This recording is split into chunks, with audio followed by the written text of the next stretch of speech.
Hey everybody, Tim and Julie here for another DC animated original movie, Batman Under the Red Hood.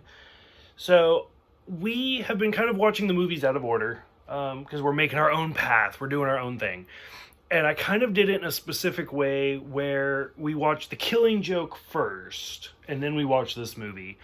Because realistically, this movie came out long before The Killing Joke because this is based off of a very famous comic book, also called Under the Red Hood, which is kind of a sequel to Death in the Family, which is where Jason Todd died back in the 80s. So I mean, this is a pretty straightforward movie. There's not a lot of twists, not a lot of turns. It's all very very straightforward. Which realistically, so we also just watched Hush. Without spoiling the comic book Hush has the same problem that this movie does, but this movie didn't fix it. Where as soon as this movie starts, you're like, the Red Hood is Jason. Like, what? It's not a twist. That's the problem with Hush. When you start reading it, you're going to be like, I know who this is, and you're going to be right. So for this movie, Under the Red Hood, what did you think? Your what, fourth version of Ra's al Ghul? Third, because we saw Batman Begins, and then we saw The Son of Batman, and now this. So this is the third Ra's al Ghul, your first Black Mask, Right. and now your first Jason Todd. So what did you think? I liked it. It was pretty good. Right. Yeah, it was. Yeah, to me it was heartwarming, I guess. Okay. The way Batman kind of knew who it was. Mm-hmm. And he kept looking, whenever, excuse me, when he was in the Batcave, Mm-hmm. there was Robin's, outfit. Oh, and right. stuff. And so that got him thinking, remembering and stuff. Okay. So before we watch this, I did kind of give you a rundown on the Death in the Family comic. Like, did that help? Or if I had just thrown you into this movie, would you have kind of picked up what was going on? Probably not. Okay. But yeah, I liked it. It was pretty good. So I will go ahead and say, like, this is one of my absolute favorite movies. I fucking love this movie. It's great. Which is kind of funny, because the comic's okay. It's not bad. I'll give it to you to read. But it's okay. Nothing to write home about. But this movie, I fucking love this movie. Part of the reason is John DiMaggio, who plays the voice of the Joker. Easily one of my top 3 favorites. I've said before that Mark Hamill is number 1. Absolute number 1. Batman the Animated Series. John DiMaggio in this movie and Heath Ledger kind of duke it out for second and third place. It kind of depends on my mood. But realistically, this movie probably wins. Oh, just like a hair. Like just by a nose. And it's really sad because this is the only movie that he does the voice of the Joker. One of the things that I love about the Joker is that he's insane. Yeah. He is batshit crazy, Right. which I chose that term specific for this. But there are movies and episodes and shows and etc. where it's like, is he crazy? Like Jack Nicholson. Like, to me, Jack Nicholson did not play a crazy Joker. He was a mob boss who had a really bad day. Whereas, like, Heath Ledger did phenomenal as he was insane. Right. And, like one of my favorite parts of, like, the Heath Ledger Joker that we talked about in the movie is the scene where he's talking to Two-Face. Where he's like, I don't have a plan. I just do things and see. Right. And in this movie, that's what I get from the Joker.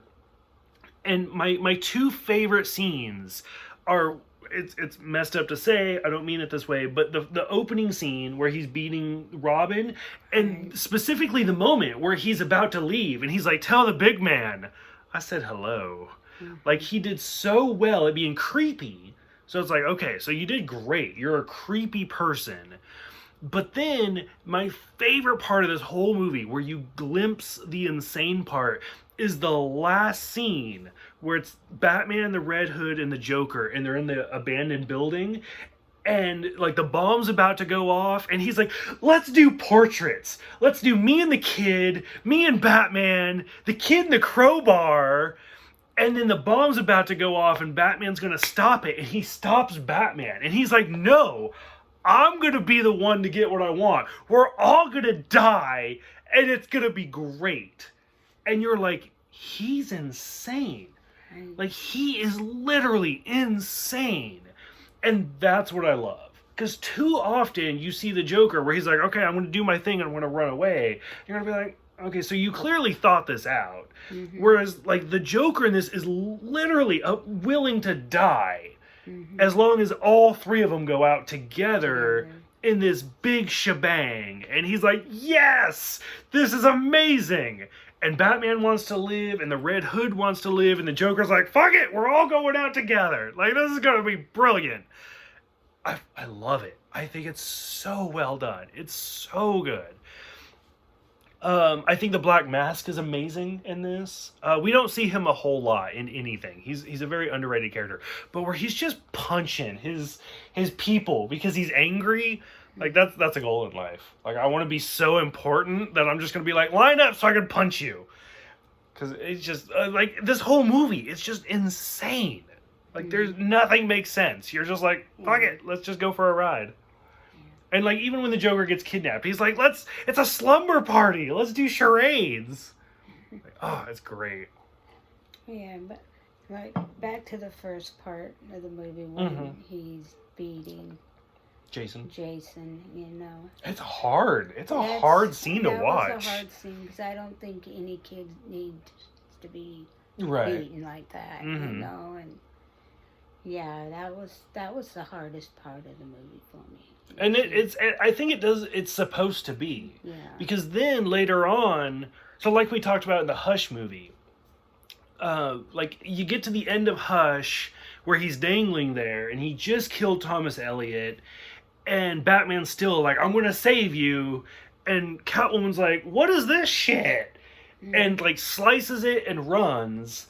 Like, it's very similar. Like, this movie does... That's what I love about this movie, is it goes further. Like, you just see the Joker beat this kid with a crowbar, and Batman still saves him. And even Jason Todd's like, I'm not trying to kill anybody. I don't want to do anything.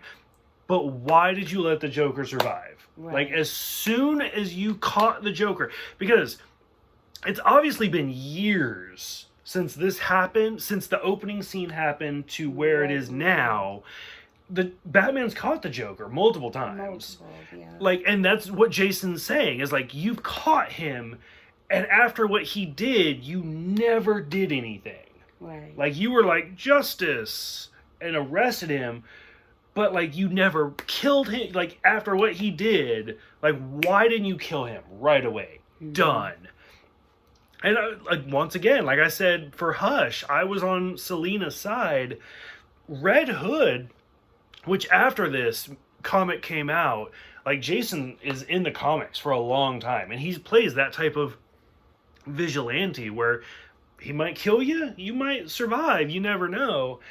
But like you see in this, where he's like, do your drugs, do whatever you want, stay away from kids. And Red Hood is kind of that, like, he's kind of in the middle. He's Batman, but he's not scared to kill you. And it's like, you know, like the Joker beat this little kid with a crowbar, and Red Hood's willing to kill him. So It's like, I'm kind of on the side of Red Hood for this one. Yeah. But this also kind of shows you how dark the Joker can be as well. Right.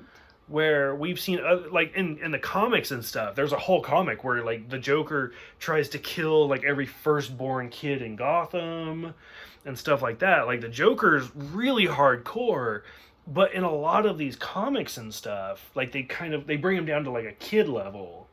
So they have to kind of make it okay. I think The Dark Knight is the darkest Joker we've seen so far. And so, like I said, I agree. The first part of this movie is really hard. And the comic's just as difficult, where you just see him wailing on him. But it also paints the Joker. Like, the Joker's not a character you're supposed to look up to, and it does a good job. But then in that final scene when they're building, and he's like, I will let everybody go. I will go to the cops and surrender if you kill the Joker like he deserves it. And still, Batman's like, no, I can't do it. I think in a lot of the shows that we've seen, Batman is not the type to kill somebody. Mm-hmm. You know, he wants to help rehabilitate them and stuff. But yeah, it's. But like this movie, this is why I love this movie. Is that this movie really kind of puts it like, I mean, he just killed your ward with a crowbar, and still 10 years later, you're like, man, I'm just taking you to jail. Fuck that! Like, I will take you out. Yeah. And so and Jason Todd literally is like, as long as you take him out, I will stop whatever I'm doing. And Batman he's so righteous, he can't do it. He can't. Like, it's such a good movie. Like, I absolutely love everything about this movie. It's really well done. And then the fact that he chose the Red Hood, which is what I had you watch The Killing Joke first, so you knew who the Red Hood was. Mm-hmm. Like, Jason chose the Red Hood just to throw that in the Joker's face. And I love how the Joker brings it up, where he, multiple times, he's like, hey, like, I did that. Oh, and that's one of my other favorite scenes, where the Joker's crazy, where he kills all of the Black Mask's men. Mm-hmm. And he's like, so, I'm going to need some guys. Not these guys, because they're dead. But I'm going to need guys that are alive. Like, the fact that he had to explain that, because to him it made sense. Like, I need people who are alive to help me. It's like, oh my God, you're amazing. He just does such a good job as the Joker. It's great. So I don't know. To me, it all makes kind of sense because I've seen like so much Batman. But watching The Killing Joke, watching Hush, watching this, like, how do you feel like this fits in with the whole grand scheme of Batman? Yeah, it fits in pretty good. It's a little crazy sometimes, but yeah, it fits in there. Okay. Any other closing thoughts for Under the Red Hood, like seeing Raish, seeing the Joker, Black Mask, Jason Todd? Any other closing thoughts for this one? No, I just wished it could have ended a little better, okay. As far as which I'm taking out the Joker and Batman wouldn't do it. Which I'm actually glad you brought that up. So, I have not seen this yet, but this movie actually did get a sequel. It just came out, like, recently on Blu-ray. I have not gone out and bought it yet, but it's actually like an interactive sequel. So, you, like, put the Blu-ray in, and it starts out with the opening scene where the Joker's beating Jason, and then it pauses, and it's like, does Jason survive? Does Jason die? Does Jason die? Does Jason survive? Or does Batman get there first? And you can actually pick it. And so, like, let's say if you choose Jason dies, then it literally just plays the rest of this movie. But if you pick, like, Batman saves Jason, okay, so then it gives you more options. So, like, they go back to Gotham, and then this happens, and this happens, and then, like, what was it? One of them was, because I read about it, like, one of the options is, like, does Batman get there? Like, Jason survives, but after the explosion. Okay, so he gets there. Okay, so now the option, is Jason sane, or does the explosion drive him insane?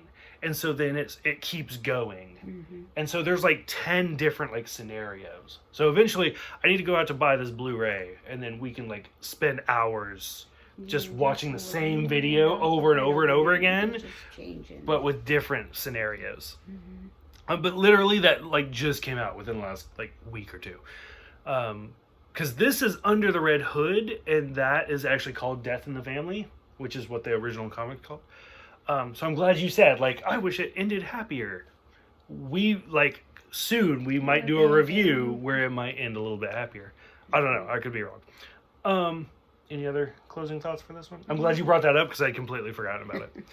Okay. Anything else? Nope. Nope. Okay. So for those who have seen this one, go ahead. What did you think about the Red Hood, Ra's al Ghul, the Joker, Black Mask, and all of it? Go ahead. Let us know. We didn't even talk about like the actors. There's so many good actors, and there's like Neil Patrick Harris is the voice of Nightwing, Doogie Howser himself. Mm-hmm. So go ahead. Let us know. Thank you guys for watching. Thank you for subscribing, and we will see you guys next time.